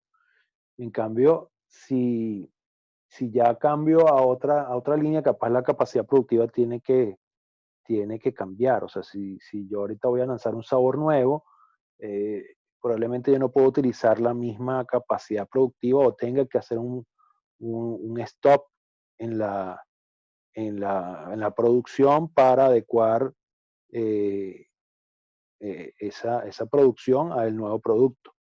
Entonces, digamos, eso ya eh, hay que entender un poco más cuál es la capacidad productiva de la empresa para entonces ofrecer esos productos. Pero esto, como les comento, es progresivo. Al final yo saco un producto y empiezo a entender las necesidades que existen en el mercado y empiezo a adecuarlas a, muchas veces a bolsillo y muchas veces a requerimientos. A veces, bueno, hay alguien que no quiere ciertos aspectos, ciertas características de producto y tengo que irlas cambiando poco a poco. Sucedió como con la Coca-Cola Light o con algún otro sabor que al principio la gente, eh, bueno, yo no quiero tanto azúcar y la empresa tuvo que entender y parte de eso fue el foro en el cual les coloqué en módulo 7, donde el cliente siempre tiene la razón. O sea, al final el cliente puede tener la razón o la que nos han enseñado es que sí, siempre tiene razón, yo tengo que hacer todo por él, pero si él me dice, mira, yo quiero que tú le quites el azúcar a la Coca-Cola y quiero que sea para todo el mundo. Ya va, pero tengo que entender un poco cuánto es el impacto. Si al final no sé, el 90, el 80% de mis clientes les gusta la Coca-Cola como está. Y ellos tuvieron un error garrafal con la New Coke, o sea, un caso bien interesante que vamos a hablar más adelante, pero si efectivamente mi 80% de mis clientes está satisfecho con mi producto y solamente un 20% no es que, y se quejan, no es que tengan la razón, o sea, y no es que los tenga bueno, que mandar al carrizo, o sea, no, sino que tengo que entender y cuantificar y darle respuesta a ese 20%, y es lo que probablemente hizo Coca-Cola sacando una Coca-Cola Light. O sea, bajó la cantidad de azúcar y se la ofreció a ese nuevo público que no quería productos con azúcar. Entonces, eso va configurando también toda una línea de productos y hay que entender un poco eh, si alguien se queja, cuál es el impacto. Si se queja uno o dos clientes, bueno, ¿qué puedo hacer? Yo no voy a cambiar todo mi producto o lo que yo llevo haciendo por esos dos clientes, pero si ya es un número considerable y efectivamente hay algo que puedo mejorar o que puedo ofrecer de calidad a esos clientes, bueno, bienvenido sea. Entonces, esa pregunta es un poco capciosa porque al final, bueno, no siempre, o sea, no siempre tiene la razón. O sea, hay clientes que se quejan por quejarse y eso siempre lo voy a tener. O sea, siempre va a haber, siempre se estima que el nivel de satisfacción de una empresa o por muy bueno que sea o excelente que sea, puede estar alrededor del 90%. siempre va a haber un porcentaje que estén conforme con el producto. Pero mi promesa inicial se ha mantenido, entonces hay que entender eso. O sea, mi producto era esto y para el resto de mis clientes funciona perfectamente. Entonces, bueno, voy a analizar a ver si yo puedo hacer algo distinto, un producto nuevo y ver si ese mercado es interesante, porque yo no voy a lanzar un nuevo producto para un mercado que es muy pequeño y que es poco rentable. Entonces, ahí hay muchas variables que hay que tomar en cuenta para poder tomar esa decisión. Bueno, extensiones de marca, aquí yo les voy a poner un ejemplo. Este es un concepto que ustedes debieron haber visto en principio, lo que se llama marca paraguas. Y este es uno de los ejemplos más clásicos, que es Armani. Armani se ha convertido en una marca paraguas.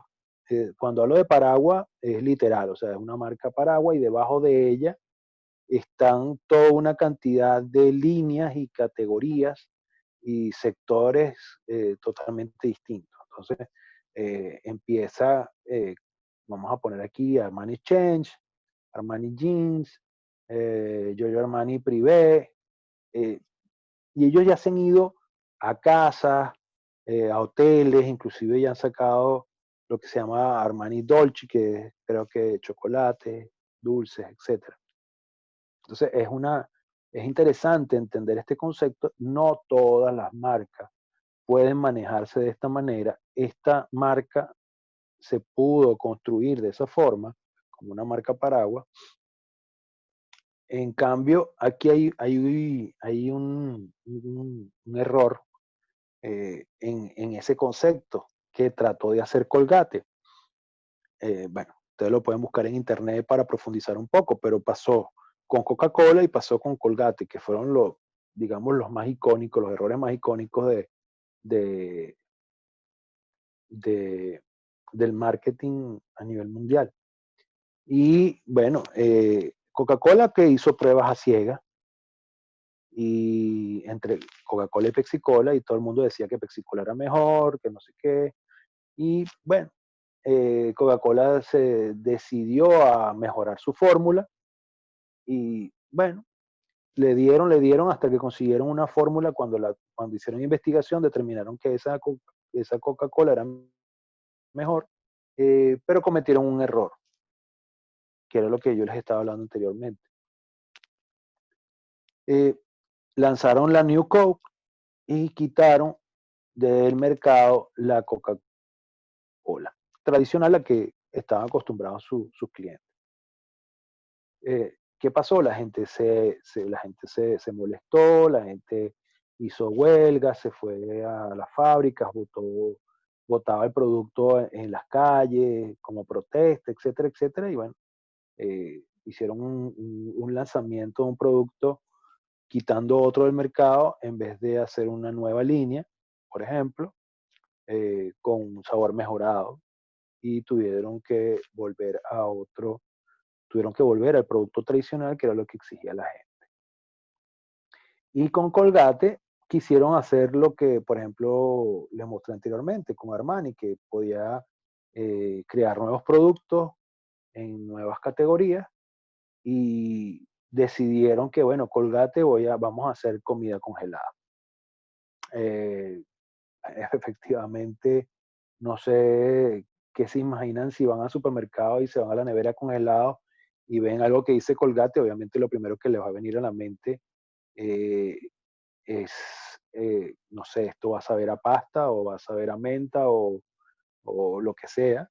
Y la gente lo asoció de esa forma, y lo que podían haber utilizado es una marca distinta y ampliar su categoría y tener a la Colgate Palmolive como empresa respaldando ese producto, pero una categoría totalmente distinta, y efectivamente falló rotundamente el querer incursionar en esta nueva categoría. Entonces es importante entender cuándo puedo y cuándo no hacer extensiones de marca. Bueno, lo que le estaba hablando anteriormente, los sabores, lo que se conoce como extensiones de línea, los sabores de los productos, el Coca-Cola Cherry o a nivel de Red Bull o distintos sabores, extensión de categoría. Hay un ejemplo eh, muy parecido al de Armani, que es el de Virgin. Yo me imagino que algunos lo conocen por el concierto que hubo en Cúcuta hace el año pasado, que Richard Branson, bueno, que es el presidente de Virgin, y bueno, Virgin ha sacado toda una cantidad de empresas y de productos distintos con la marca Virgin. Entonces, bueno, está hablando de extenderse la categoría, irse a otra categoría utilizando su marca. Y bueno, quería mostrarles también este mapa de cómo las empresas eh, se manejan. Normalmente el estándar no es manejarse como lo ha hecho Virgin o Armani. Esos son casos, digamos, bastante puntuales. Normalmente las empresas eh, eh, se están manejando una marca empresa y esa marca empresa tiene un mix de productos, una mezcla de productos, eh, y cada producto tiene su marca específica. Es decir, digamos que Kraft o Nestlé tiene su loguito, pero por ejemplo, eh, no sé, en Venezuela Nestlé compró lo que era Savoy, lo que nosotros conocemos eh, como todos los chocolates, Cri-Cri, chocolate de leche, todo eso era de Savoy. Y ellos han ido reduciendo ese Savoy, o sea, esa marca, además de la marca de producto, y han sustituido esa marca y han ido poco a poco colocando Nestlé. Igual sucede con Procter, que, bueno, los productos en la parte posterior tienen el logo de la empresa. Entonces, estas que están aquí, que creo que no llegan 2, 4, 6, 8, 10 empresas, digamos, estas 10 empresas que ustedes ven acá son las que prácticamente están manejando todos los productos o gran parte de los productos a nivel mundial. Entonces, es importante entender un poco la dimensión de los portafolios que maneja cada una de ellas. Entonces, vamos a entrar un poco en ya entendiendo lo complicado y todas las variables que debemos tener en cuenta para, eh, digamos, crear un producto. Una vez que nosotros cumplimos con todos estos procesos y ya tengo el producto listo, hay un concepto que nosotros tenemos que aprender, que se llama el ciclo de vida del producto, que ustedes lo vieron en la lectura. Y bueno, es como el ciclo de vida de una persona. Al final el producto, en el momento que esté listo, yo tengo que hacer lo que se llama el lanzamiento o introducción del producto. Y ese producto va a empezar a adquirir ventas. Fíjense que es importante que este ciclo de vida tiene como eje Y las ventas y como eje X el tiempo. Entonces, a medida que va transcurriendo el tiempo, eh, ¿qué va ocurriendo? Que nuestro producto, al lanzarlo al mercado, eh, lo va conociendo más personas. Inclusive cada una de estas fases que ustedes ven aquí, la introducción, el crecimiento, la madurez y el declive, tienen estrategias específicas que hay que llevar a cabo para que nuestro producto pueda alcanzar esa madurez.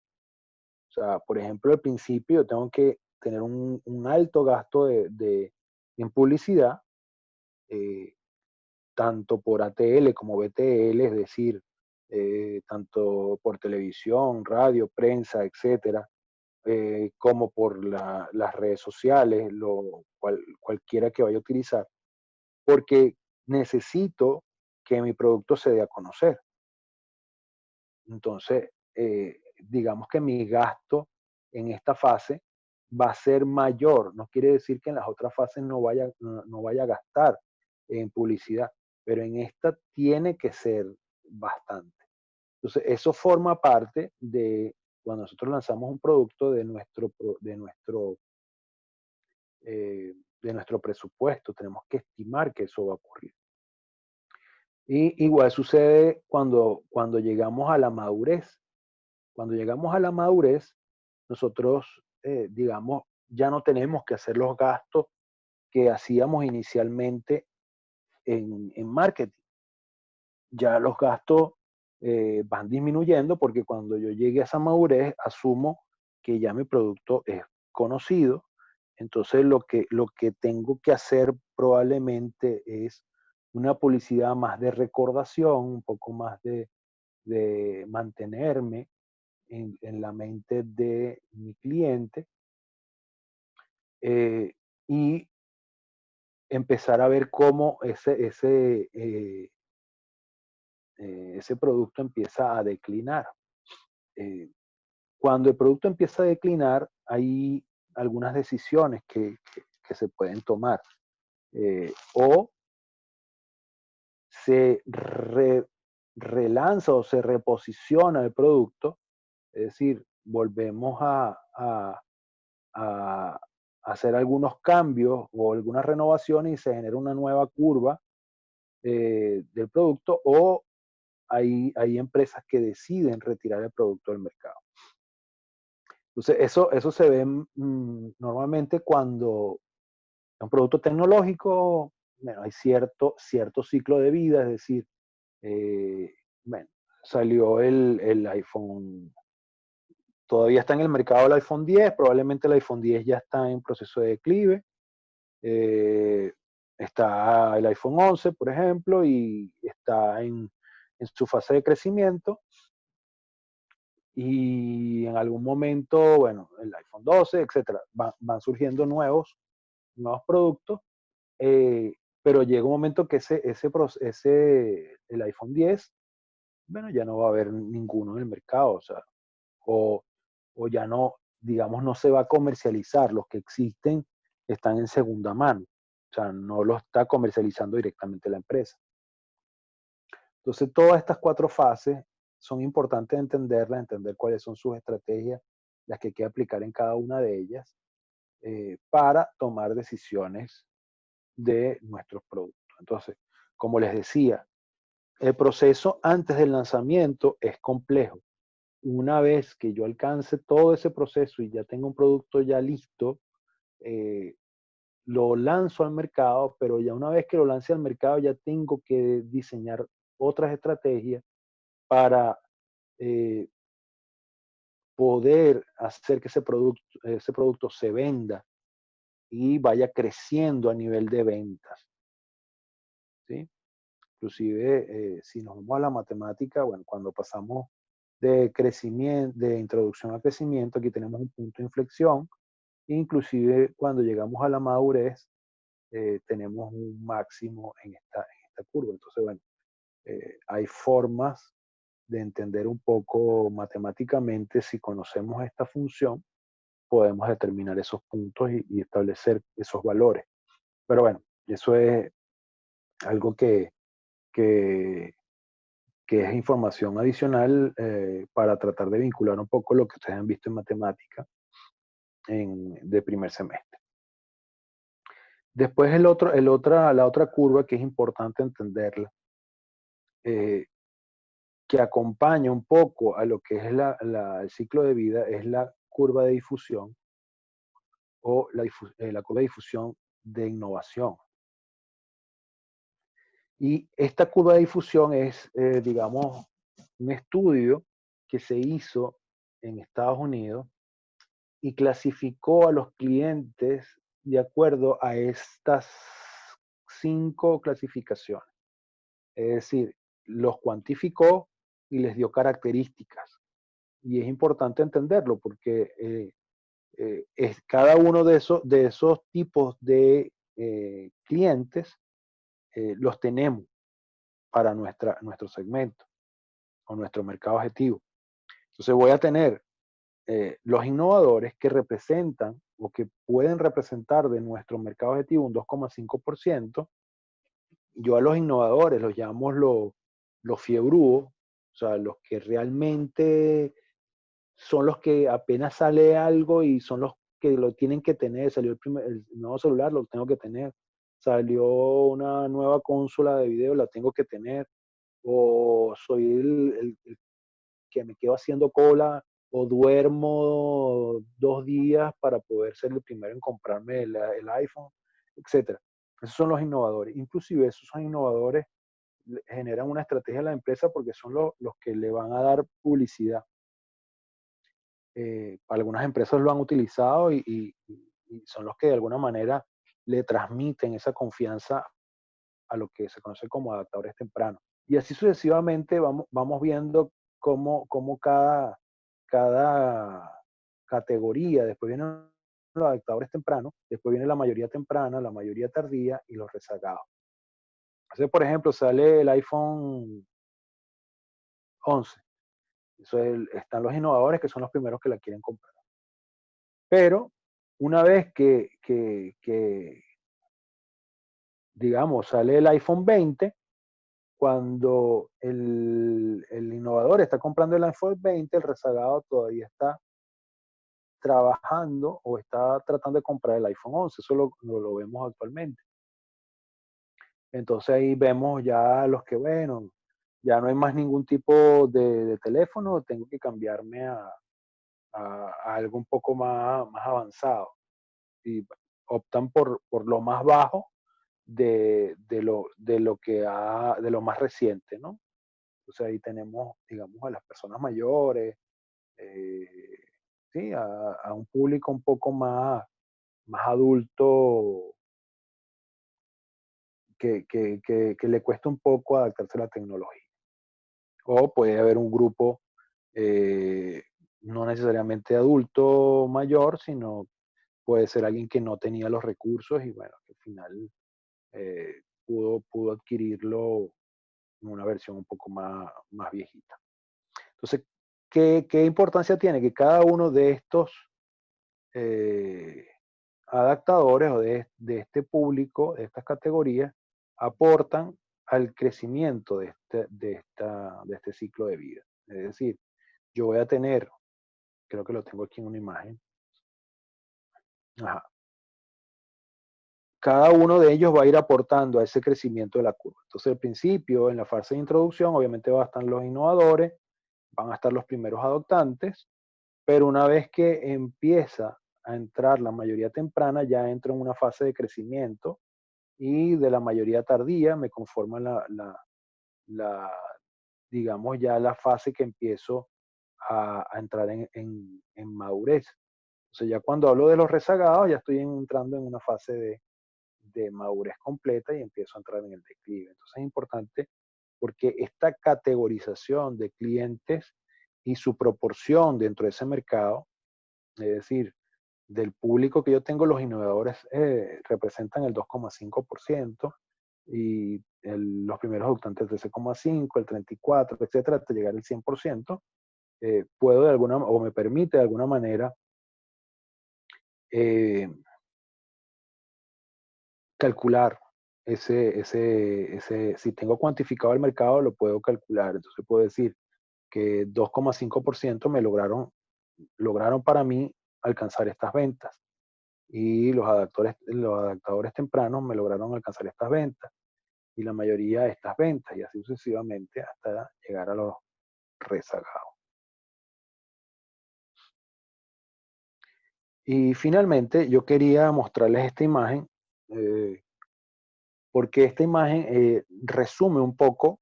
Esta es una imagen de Association of International Product Marketing and Management, que es la Asociación Internacional de Product Marketing y Gerencia de Producto, donde de alguna manera vemos lo que les estaba comentando ahorita.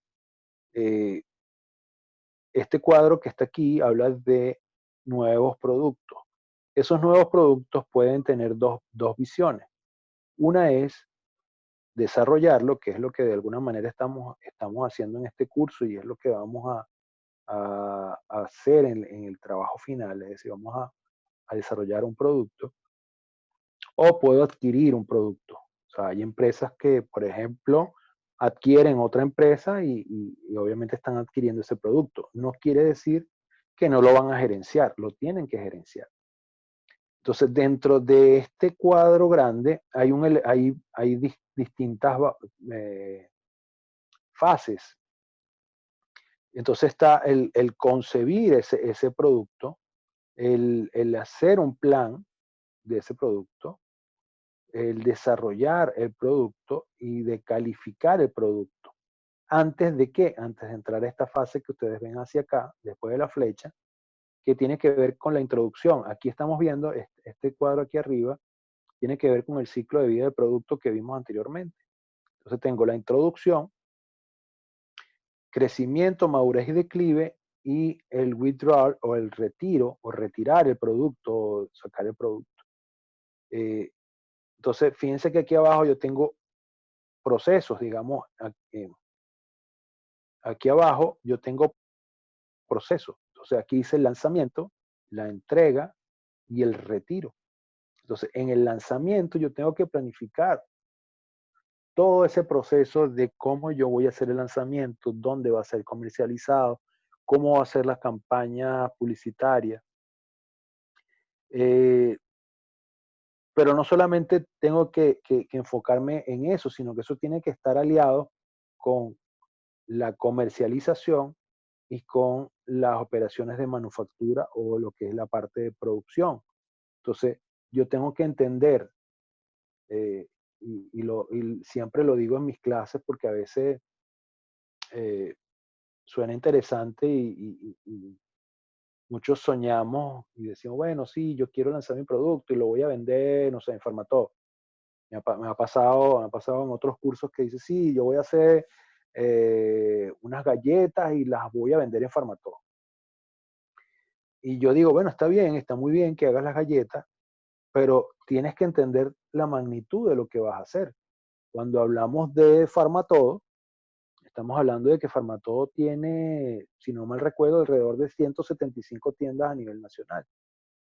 Eh, Estamos hablando de que 175 tiendas no te van a pedir 175 galletas, o sea, no te van a pedir una galleta por tienda, te van a pedir una cantidad considerable por tienda, porque normalmente ellos compran para una semana o probablemente para 15 días. Entonces, yo tengo que entender si lo estoy haciendo desde mi casa, con la batidora de mi casa, el horno de mi casa, etcétera, yo seguramente no voy a alcanzar a hacer muchas. Entonces, yo tengo que entender cuál es esa magnitud de comercialización y tengo que entender cuál es mi capacidad de producción. Entonces, muchas veces tenemos que reestructurarnos y probablemente tenemos que empezar por, no sé, por los kioscos que están cerca de mi casa, algunos supermercados, algunos abastos que están cerca de mi casa, eh, irme adaptando a esa capacidad e ir creciendo, obviamente. Si quiero alcanzar, venderle a Farmatodo, tengo que ir creciendo. Entonces, bueno, si tengo una batidora, probablemente cuando ya empiece a tener ingresos, parte de esos ingresos, además de reponer en materia prima y tener una ganancia y pagar los servicios y pagar sueldos, etcétera, también tengo que pensar en, bueno, me tengo que comprar otra batidora, me tengo que comprar otro horno y tener en vista en un futuro también alquilar un local. Entonces, todo eso lo tengo que ir considerando desde un principio. Entonces, digamos, el proceso es bastante complejo, aunque estas son las fases. Yo tengo que entender cuál es mi nivel de comercialización, o sea, a quién le voy a vender y cuántos estoy vendiendo, cuál va a ser mi estrategia para hacer el lanzamiento, la entrega y efectivamente, si en algún momento no pienso relanzar el producto y el producto muere y empieza a perder ventas, bueno, tengo que también tener una estrategia para retirar el producto. Eh, entonces, digamos, yo quería mostrar un poco este cuadro, aunque más adelante lo vamos a trabajar, para que tengan una idea clara de, de lo importante hasta ahora. Bueno, nosotros hemos estado entendiendo un poco esta fase y ya empezamos a ver eh, cómo es este proceso. Pero ahora vamos a tratar de cuantificar, entonces vamos a tratar de ver, entender un poco eh, cómo es ese impacto, o sea, al final, por qué estoy haciendo todo esto y cómo eh, yo les voy a dar los conceptos, lo voy a manejar de esa forma, cómo nosotros vamos a capturar valor. Hasta ahora estamos entendiendo cómo entregar valor, pero también tenemos que entender cómo capturar valor. O sea, yo le entrego valor a mis clientes, a mis consumidores, a mis usuarios, a mi mercado objetivo, como lo quieran ver ahorita al principio, pero también tengo que ver si de ese mercado yo puedo capturar valor. Y si ese valor me es rentable para yo poder seguir creciendo y poder ir eh, mejorando mis capacidades de comercialización, productivas, etcétera, etcétera, de personal, de financieros, etcétera, etcétera. Entonces, bueno, hasta aquí sería esta clase de lo que sería producto o servicio, entender un poco lo que han leído y ir concatenándolo un poco con estos conceptos y con esta idea de, de, de la complejidad y de múltiples factores que llevan a la creación de un producto y su lanzamiento. Entonces, creo que de alguna manera con esta imagen que vemos aquí, entendemos la dificultad de este proceso y por eso lo importante de aprender a gerenciarlo. Así que bueno, muchas gracias a todos. Hasta un próximo video.